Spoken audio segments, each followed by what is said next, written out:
was the great Mr. Joe Rorty at the publication event at the Uptown Arts Center for Richard Theodore's book.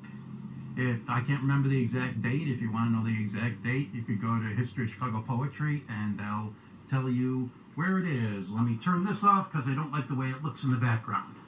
Okay, hi, I'm Dave. This is the first Puddin'head Press Poetry Hour on Facebook Live, and I have no idea how this is going to work out, and I have no idea what I'm doing, so yeah, pretend I know what I'm doing all the time, and I really don't. And I got like this Mickey Mouse setup here, and you guys have seen part of my Mickey Mouse setup because it worked Mickey Mousey.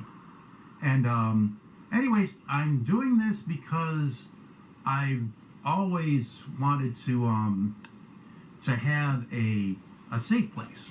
I mean, I always wanted to have a place where people could come and they could hang their problems and they could hang their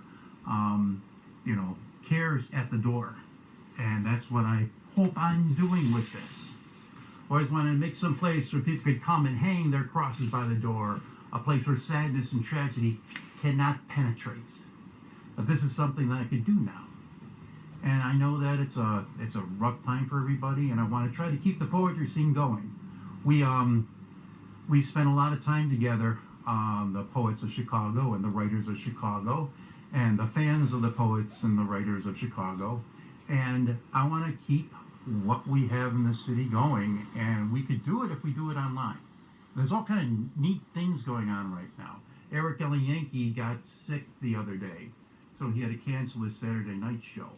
But he's rescheduling for Wednesday nights. Earlier tonight, Elizabeth Marino had her poetry show.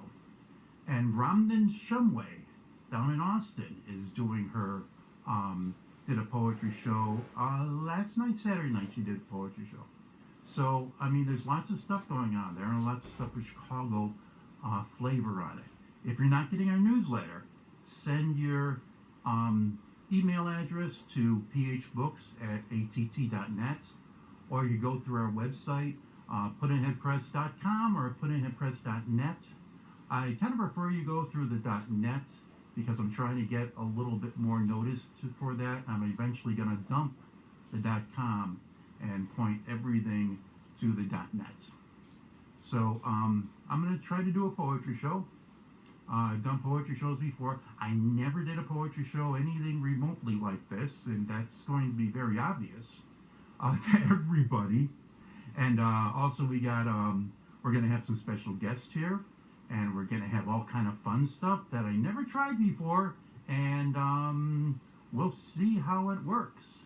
And if this works out well, we're going to do some future ones. And if I don't blow a fuse tonight, or a piece of equipment doesn't blow up, because it's getting warm in here, I'm going to do this next Monday, and later on, if everything works out okay and I got some kinks worked out, then we're going to announce what's going to be going on in the future.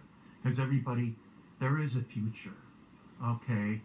And yes, I'm kind of making this safe space here where people could escape and where people could come and hang problems by the door.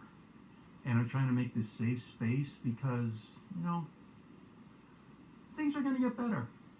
And as poets and writers, as people involved in the literary community, for centuries, it's been the job of poets and writers to help people not despair. And that helping people not despair starts at home. It starts inside you. So there's no reason to be despair, and we are the magic makers. We are the dreamers of dreams. We are the ones that are supposed to go out there and inspire and eliminate the despair from people's lives. It's been going on for centuries, if not millennia. Okay, I don't know that much about poetry history, so I don't know if 2,000 years ago, or even 4,000 years ago, somebody named David, maybe even, was writing poetry to try to inspire people not to despair, and trying to inspire people that their lives are going to get better. They just have to have faith, and they have to keep on moving forward. I am, and a lot of you know that I've been fighting this current situation. I'm probably not staying at home as much as I should because people need groceries and people need other stuff. So, I mean, you gotta fight. You just can't roll over and die. Now, a lot of people know me, but not a lot of people know me well. I'm Dave Getchick. I run an organization called the Puddin'head Press. In 1985, we published our first book. Actually, there was 4 of us, and nobody wanted to publish us. And instead of despairing, I said, well, let's publish ourselves. Let's do it ourselves. And that's truly what I believe in. I always believe in doing it ourselves. And if you can't do it with a group, do it yourself. And we decided to publish this book called 4-Star Daydream. There was me, there was George Gorecki, there was Ed Pitkowski, there was my sister Karen, and we put together a book called 4-Star Daydream, having no idea what we were really doing.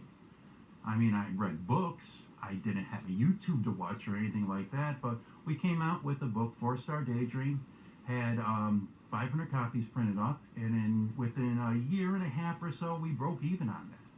And it gave me the bug to continue on with Puddin'head Press. So I've been doing this kind of stuff since 1985. And I don't know. I somehow think in the end, it's worth it. And if we're going to put together a world and a community in the future, and yeah, we're all going to be doing great poetry and great writing. Actually, I do a lot of I've been doing more short stories lately than I am poetry. And yeah, I've been busy with everything in the world. Poetry newsletter, I'm trying to do that every other week at least. And if you got events, send them in to phbooks@att.net. I'm really looking for Chicago-based events and Chicago-based news. I mean, they recently came out with Rhino magazine. I didn't get a copy, but I pulled out this Rhino magazine. Okay. I pulled out this. It's Rhino magazine. It's a really nice little magazine. It's 47, 48 pages long, and it's stapled. It's a perfect bound little job here. And I have my 1982 copy of Rhino magazine, but this Rhino 2020 just came out. I don't have my copy of Rhino 2020 yet, but hey, maybe I will eventually. But anyways, I'm not here to talk about myself. Actually, I'm here to talk about myself because I like talking about myself. I'm going to go back to the secret closet in the back of the Puddin'head office. Don't tell anybody there's a secret closet back there. I keep Daleks and all kind of weird stuff back there. And I am going to call up a poet. And I hope that this thing's working okay. And I hope that all this weird high-tech stuff works out okay. But let's call a poet. I should call this thing Dial a Poet. And we'll see whether this works.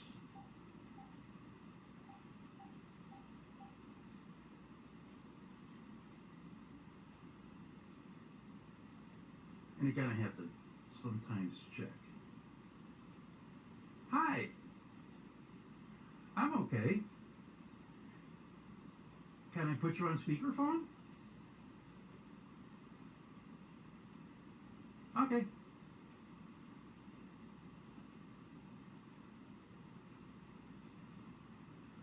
Hi, Tom. I'm going to put you guys on speakerphone. We'll see how this works.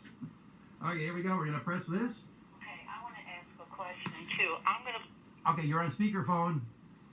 Okay, I'm good. Okay. Okay, I'll go. Should I take you off speakerphone and so you could ask the question? No, I'm all good. I didn't want to have you talking and on the PC and then trying to talk to you on the phone. Okay. So we're good. We're good to go. You should be able to turn the sound down on the PC. Oh, I did.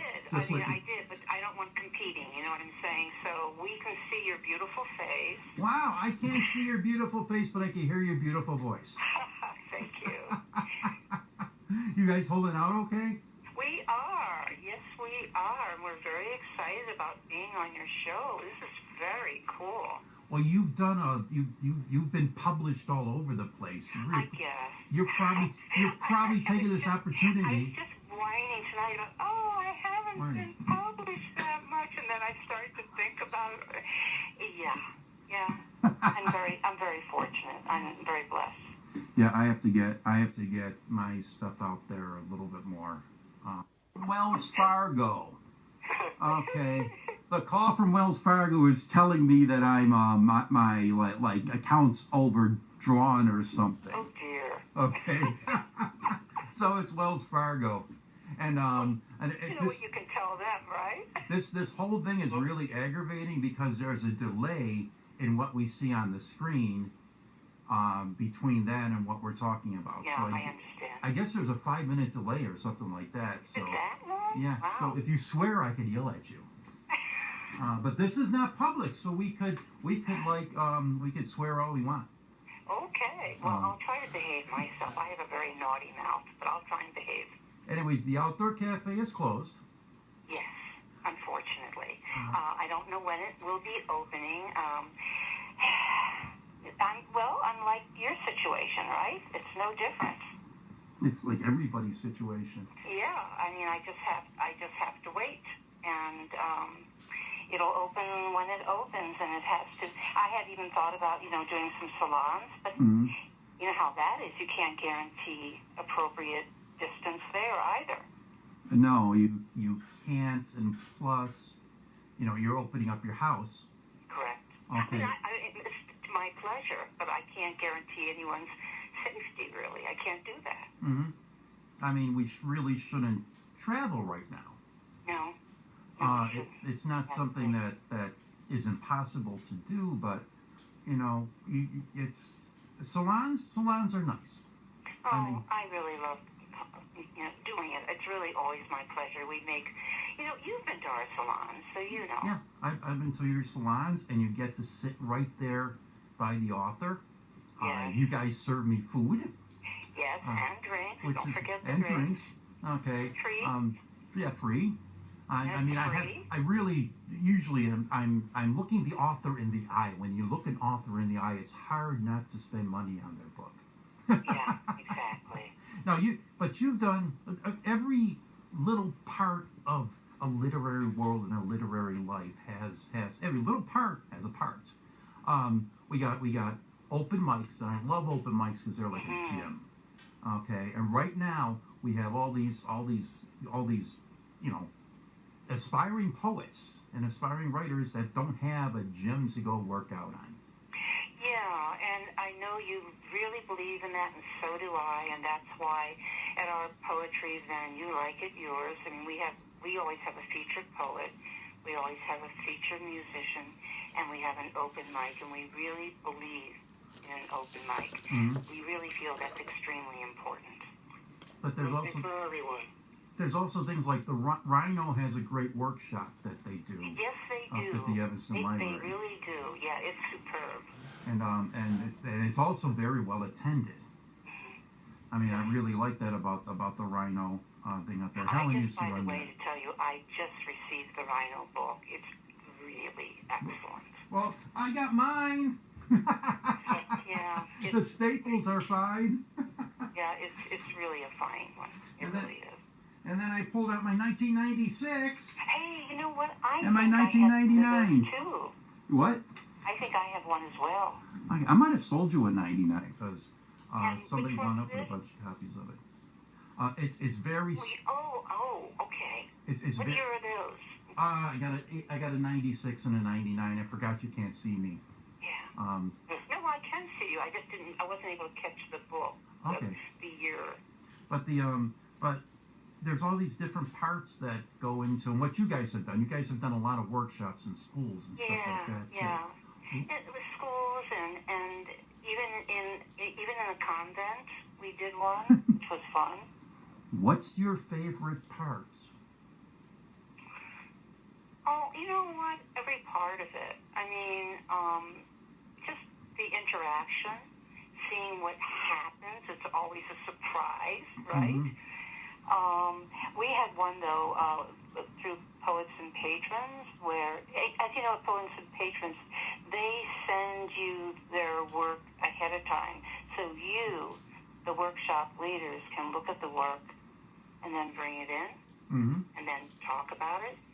And we had one workshop, right, where we, what we decided to do is we were showing, the workshop was on forms, how to create different forms for a poem. So what we did is we took every poem that was sent to us and we made at least we actually created 5 different poems for each person using 5 different forms and then brought those in so they could actually see what could happen if you use different forms, like a sestina form, you know, or a triolet or whatever, just so they could see that you could take the same poem and play with it and manipulate it and do different things with it.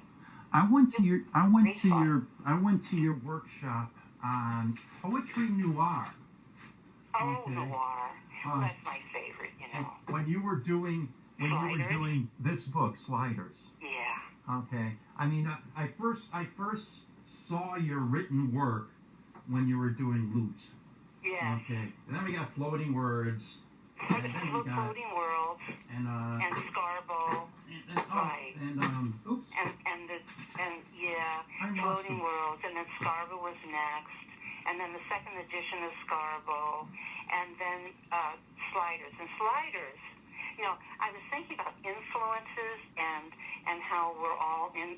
Well, I think it's inevitable that somehow or other we're going to be influenced by people, and who influenced me when I was writing Sliders, and it was most definitely Weldon Keys. Are you familiar with Weldon Keys? I read a little tiny bit of Weldon Keys. I'm not really familiar with him. He's quite interesting, and his stuff is pretty noir, you know. But I did it in Sliders. I don't know how much of it you read, but there's a lot of I read the whole Sliders. Sliders. I love Sliders because there's a great grittiness to it. I mean, there's guns going off and people getting shot and people calling bloody into the. I mean, this is a guy's poetry book because of all the. Okay, I'm making a generalization. This is a guy's poetry book, guys. There's people getting shot. There's cops in here. There's corrupt cops in here, and there's all kind of stuff. And you should get this book. Sliders is what did you think of the poem 34 Times where he's stabbing? Well, yeah, I mean, that's an example of what I'm talking about. Yeah. I mean, it's about murderers and about and mayhem and everything else. Yes, indeed. And it's about sliding in and out of reality and stuff like that. Yeah, and isn't it appropriate for the times we're living in? Yeah, but I love the cover of Lute and like the format of Lute. Yeah. I mean, it's a long, narrow book, and I had copies of all your books here, but that's okay. I was doing too much stuff. That was my first book, and oh my goodness, if I could rewrite that book, I would. You know what I'm saying? Our first books are, you know, they're learning tools. Well, Tom had Griever Circuits. Yeah. And then we had Shapeshifter. Yay! And remember, we went back and forth with the cover artist with Shapeshifter, Tom, and I said I wanted pages on a wall and yellow pages that look like they're falling off. And she just did these square things, and I'm like, no, that's too much of a pattern. Just randomness, and they're falling off to the floor. And I think she got a little bit pissed at me. Yes, because she did the humane thing, you know, because poets need to have just But if you look really, really close, you could see the text of your poetry in the yellow pages. Yeah, I know. Isn't that I got onto that real fast, like maybe after about a year. Yeah, but she put misspellings all over them. Yeah. I love that cover. I think that's really a neat cover. I mean, one of the things I like a lot is doing cover design, and I mean, Puddin'head is almost a one-man operation. Okay, I have these Puddin'head elves that have been essential for the operation. Jeff Helgeson has been essential to me, and I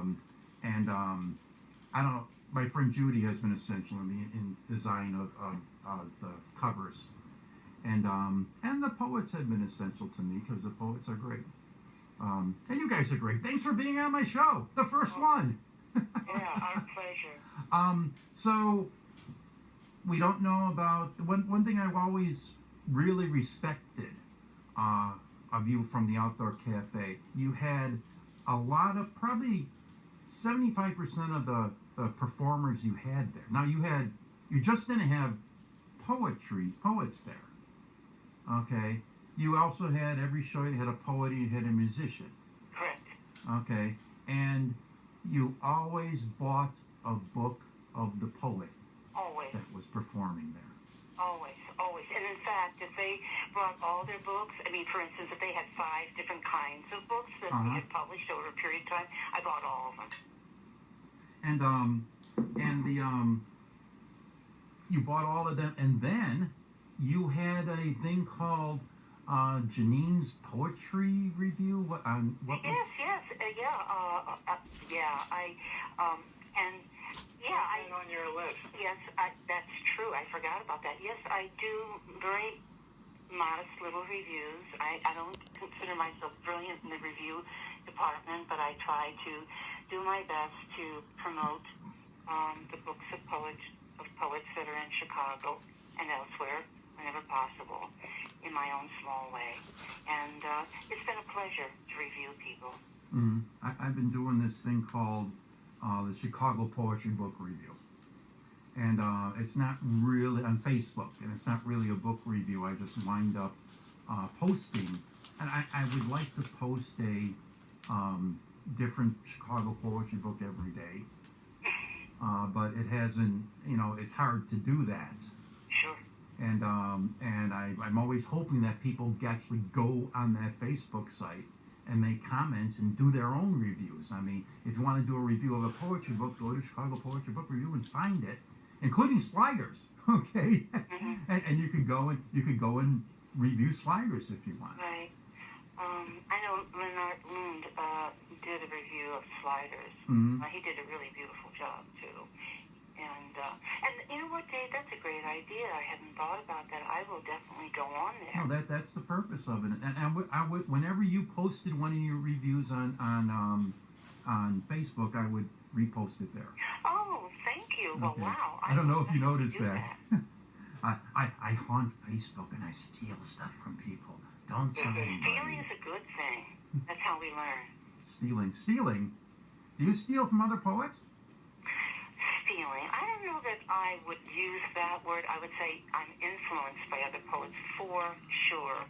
And coming from an art background, which was my original influence. Wait. You were originally an artist. Did you go to school for art? Yeah, I went to the Art Institute of Chicago. Oh, okay. Yeah, and I started going there as a kid.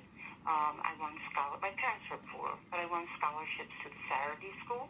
Mm-hmm. So from the age of 8 until the end of high school, I went to the Saturday School through scholarships, and then I went to the Art Institute after that.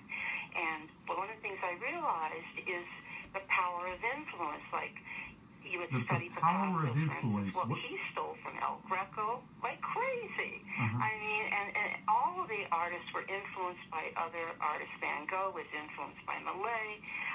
Jackson Pollock was influenced by Soutine.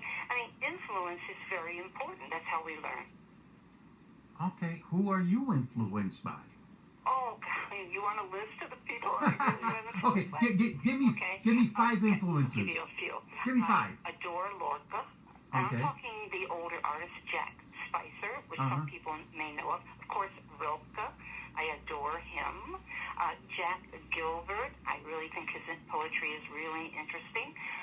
Fernando Pessoa, who writes, he's a persona poet, so he definitely influenced me. Those are the guys I really like. Anne Carson is my most favorite woman poet. She's just outstanding.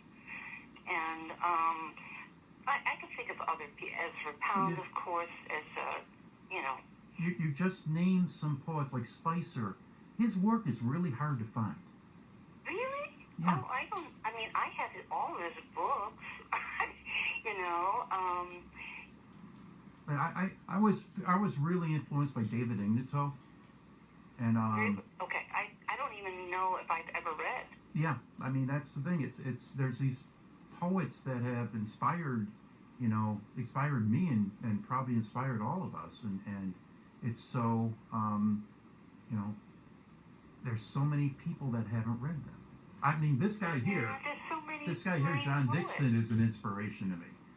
Yeah, but Dave, there are so many brilliant poets. We have an embarrassment of riches, past, present, and future. You know what I'm saying? I'm reading a young woman now. Her name's Jamie Hill. Oh my God, her stuff is fabulous. There's a lot of really wonderful contemporary poets, and if you go into some of the more, there's a journal called N+1. Okay. There's some wonderful poets in there. I mean, brilliant work everywhere. Tom, who were your influences? Oh, various poets of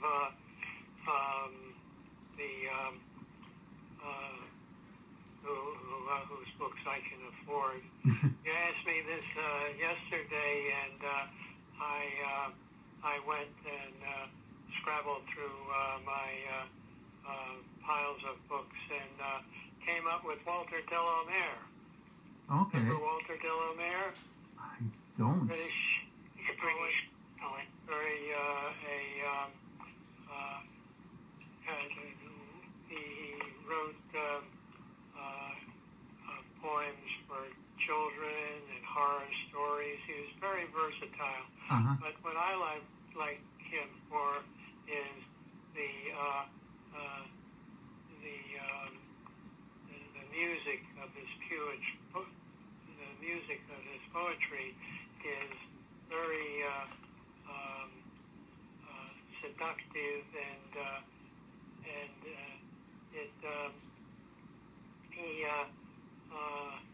was He's very theatrical too, isn't he? What was his last name? I came upon him on 78th in Washington D.C. Library. Oh, and you've got to check him out, Dave. He's wonderful. What is his last name? Delamere. Okay.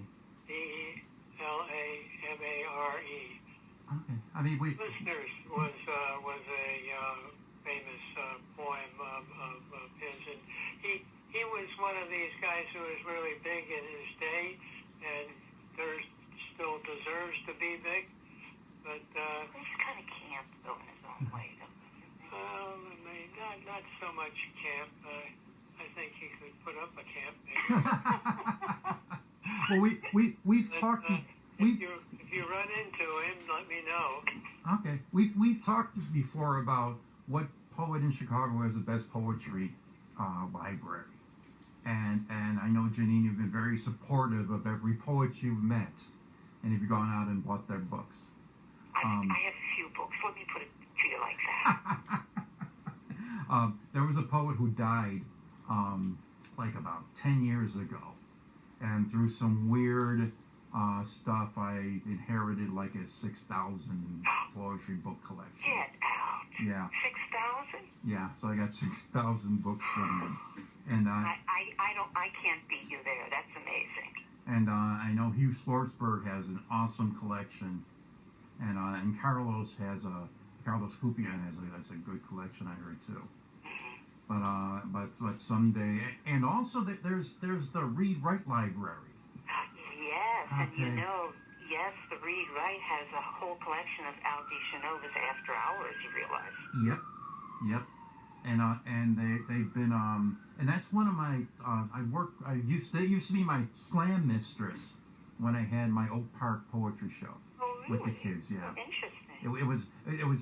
it was a great show. It was not unusual for us to get 60 to 80 kids on a Friday night because it was cool there to see listen and do poetry than to hang out in the park across the street. That is a sweet little library, isn't it?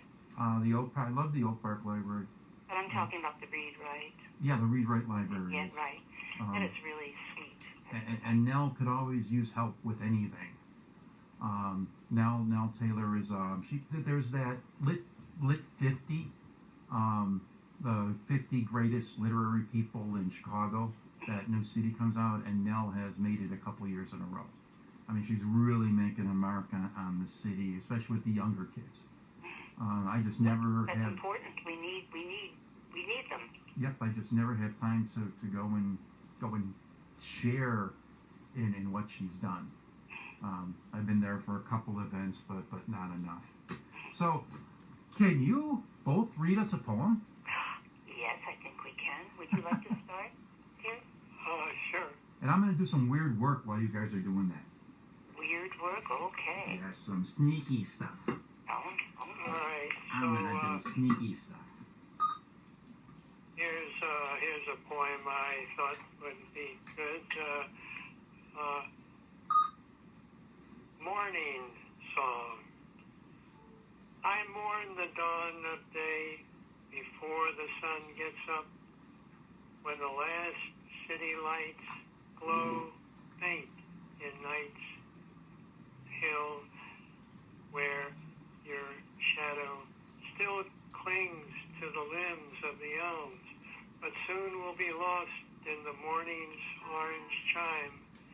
Since your dream smiles all gone, I mourn the dawn of day. Very pretty. I really like that. Do you want me now I to want read mine? now. This is a poem that was published in After Hours in the winter of 2020, and it's titled My Ugly Venus, and it was inspired by a Rambo poem. Speaking of influences, so this is My Ugly Venus. My Venus rank as unwrapped goat cheese and rancor. Rank Venus that no amount of bathwater can make clean. You rise on no half shell. What sea could cleanse you? And yet, you inspire the greatest heights of poetry in me. Your spine curled and just barely supine royals on the soiled bedspread. Your plump thighs, your pocked and dimpled legs spread wide. Your rump that displays one hideous sore when you lift up your knees so I can see. I would kiss you if I could, but I cannot bend. Curse old age that prevents such liberties. Here, be quiet, my Venus flytrap, my blotched and cankered rose, my man-hungry muse that stinks. While my soaring words and cadged lines add luster to your monstrous shine. I don't know whether to clap at these things or not.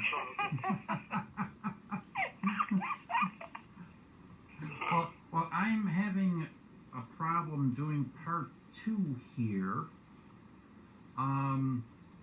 So give us another poem. Oh, okay. Give us another poem each. You want another? You do want another? Yeah, I got yes, one. one more. Okay. This one is a parallel to the other one. Evensong. I love that time of night, before night comes, when the last lit skies rest through in the elms, and the limbs are as black as the night that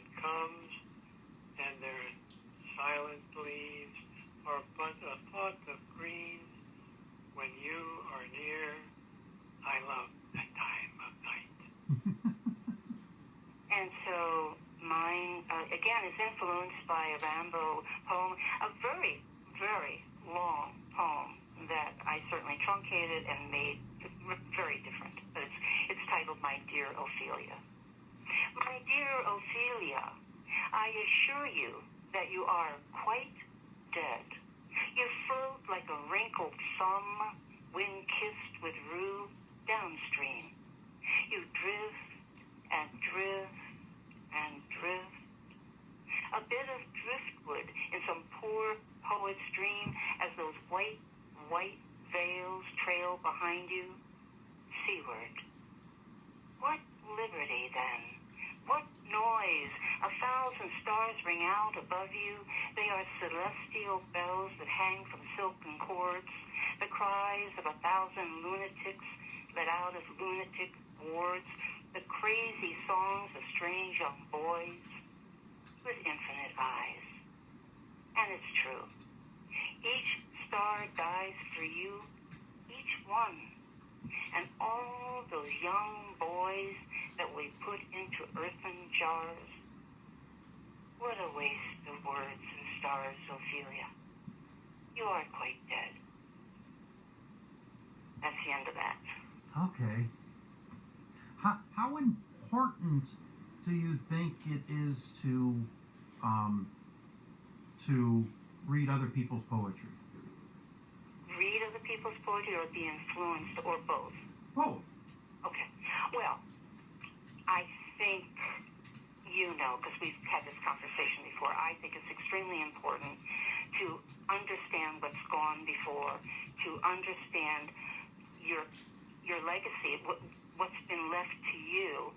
And I don't quite know how one can grow as a poet unless you can read other people's work. And yes, there's always that danger of the anxiety of influence, kind of thing, the fear that the influence is going to somehow rather destroy your creativity. But I think just the opposite.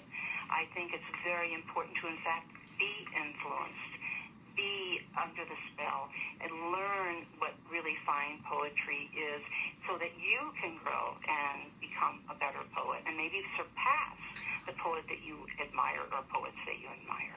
So that's my take on it. Okay. No, I don't read enough. I read more short stories actually lately than I read. Oh, I adore short stories too. Yeah, so I mean, I'm with you. And it's making me write a little bit more short stories. Well, I think that any kind of good writing is important. It doesn't matter if it's an essay, a play. Like when I was in high school, I read endless plays. I mean, just endless plays. All of it's important. I don't think there's one thing actually is more important than the other. Donald Hall wrote a wonderful book called Essays After 80, when he could no longer write poetry and was unable to really write poetry anymore. He turned to essays, and he wrote brilliant essays. I mean,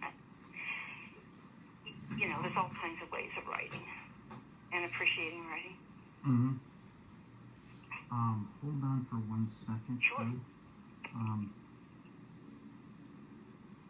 Okay, I'm trying to stall for a minute right now. Tell us something more about your life. Now, how much has your education and your art background really influenced I'm glad you your? asked that. I actually think it's really helped me. I think poetry certainly engages the ear, but it also has to engage the eye. You have to make things real. Even if you're talking about something way out, it has to somehow rather be real. You have to be able to visualize and verbally visualize things. And so for your reader, and studying art as long as I did for so many years, really, I think has helped me immensely. Okay, I'm trying to enrich my poetry. Okay, Tom, you studied philosophy. Has that changed your poetry at all? And, Uh, and you had told me that you like teaching the most out of all the poetry activities. yeah, well, that's because um, you have a give and a take and It's creative. an opening up on what you really believe and a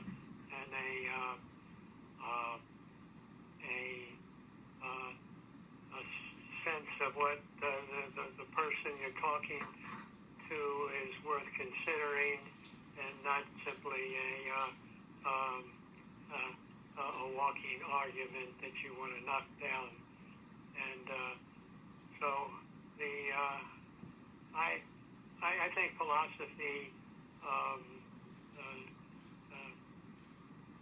furthers that kind of interaction, and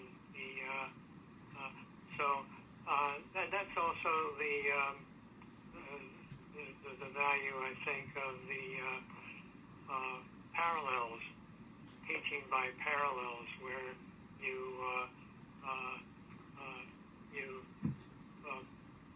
bring up characters that have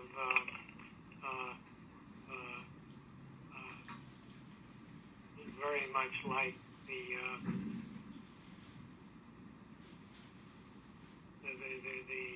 students, Mm-hmm. and I mean, I that love. they are unaware of, and then so teasing those out really is effective. I think the teaching process is always a creative process. It's a give and take. Okay, I got a surprise for you guys. Oh. Okay. Okay. Yay! You mentioned poets and patrons before. Yes. Are you a poets and patrons person? Yes. We belong. Yeah. The poets and patrons. Hi, can you hear me? Yeah.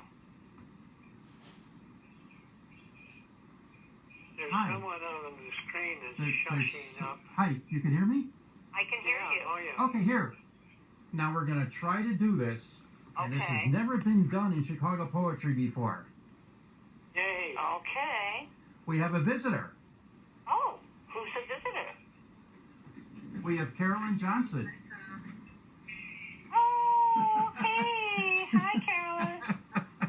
Hi. I see you. all the time. I see you. Where are the kittens? Okay, Carolyn, that's about as much sound as I could get. No, it's good. It worked.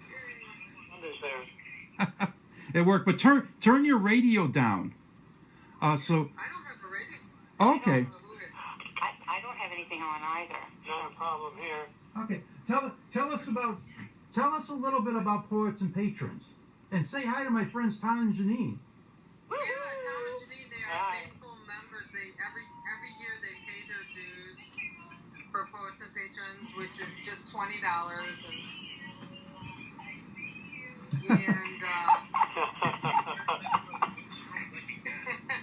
you get a lot of benefits by joining. I think we have maybe about. But turn your radio down. My radio, my volume, you mean? Okay. Your Facebook feed. I think we're getting a feedback from your Facebook feed. I can turn my Facebook off. Okay. Oh. Okay, that sounds a lot better. Okay, I don't have Facebook on, so. Okay. But you know what? I'll just put it on my phone here. That's fine. Well, everything sounds better now. Okay, awesome.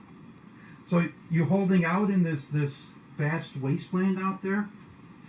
Yeah. So, just spending time inside. For me, I'm actually, getting. I guess because I'm an introvert, I'm not going crazy. I don't mind. And I've written a lot too. There was this wonderful month-long free poetry workshop through Zoom, as a matter of fact, that this one poet out from Colorado led. It was really neat, so that was cool. And she was doing it for a lot I think because of the coronavirus, she was doing it during that time, you know. So, but did you want me to talk about poets and patrons? Yeah, I want you to talk about poets and patrons. It's only $20. It's only $20 a year. Yeah. So, we've been around since I had to look up the history, but since 1954. And we're kind of closely aligned with the Poetry Club, which I know Tom and Janine are totally involved with. But then we separated at some point or something where I think you all started your own organization, but we've been around and we've been operating out of the Harold Washington Library downtown. And so 4 times out of the year we have workshops where we invite in published poets, typically workshops. We've done all kinds of different topics. Yeah, we've done it. We've done those too. Tom and Jenny, you were talking about noir. Oh, yeah. That was wonderful. That thanks. Yeah, we really enjoyed that workshop. That was when I joined Poets and Patrons the last time. When during Janine's reading at the Harold Washington that one time when she was with Sliders. I can't remember the poet that she was with. But we brought Stephen Greer. I brought Stephen Greer there that time too. Oh, really? I didn't realize that. I think he was sitting in the back, kind of quiet. Yeah. Yeah, that's the first time I did. That's the first time Stephen Greer actually met you guys, and that's one of the reasons he said he likes these group of poets and he wanted to work with you guys. How's that going? Yeah, we're doing this photography poetry collaboration. We've met to, I don't know, I would say maybe 6 months now. We've been doing these where it started with, there's 3 photographers and 4 poets, and the photographers come up. One of them is into noir photography, as a matter of fact, kind of collage type of stuff. And then Steve does interesting, he likes to do, I think, folk photography in Chicago, and then makes it kind of almost surreal the way he does it, black and white.